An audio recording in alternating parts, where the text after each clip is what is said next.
mag-subscribe na kayo please. Ayun na lang sinasabi ko sa inyo guys. Ayun na lang, like, share, and subscribe na kayo. Kaya comment. Oh, pwede naman doon. So guys, itong kama naming mataas. Meron na kaming baby. Siyempre. Meron na kaming baby. Meron na akong yung kapatid. Yung nasa pa ni mama. Guys, please guys,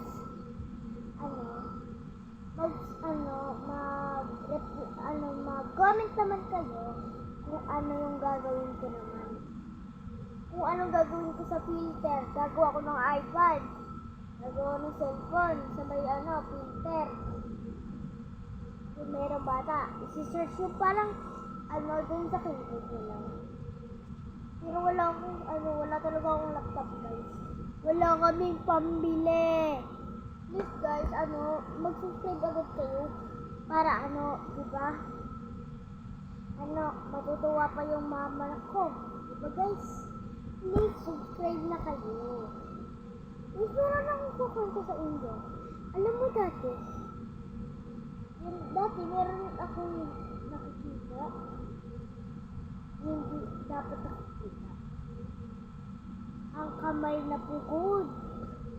Nakita ko yung kamay na pugod. Anino? Gumagano'n. Kanina talaga guys. Napakahirap yun. Ay, hindi. Dati pa yun guys. Oo, kabang-kaba na ako dyan. Guys, meron sasabi sa inyo. Guys, kailangan din talaga magpasabi sa CR. Grabe, 7 na ako. Meron pa rin ito. Tungkol ko nga, nag-CR ako sa kantin. Kasi doon ako nagtatambay. Kantin. Buti, lola ko yung nasa kantina.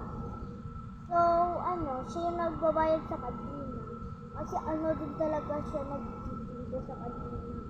Nagtitinda siya sa kantina.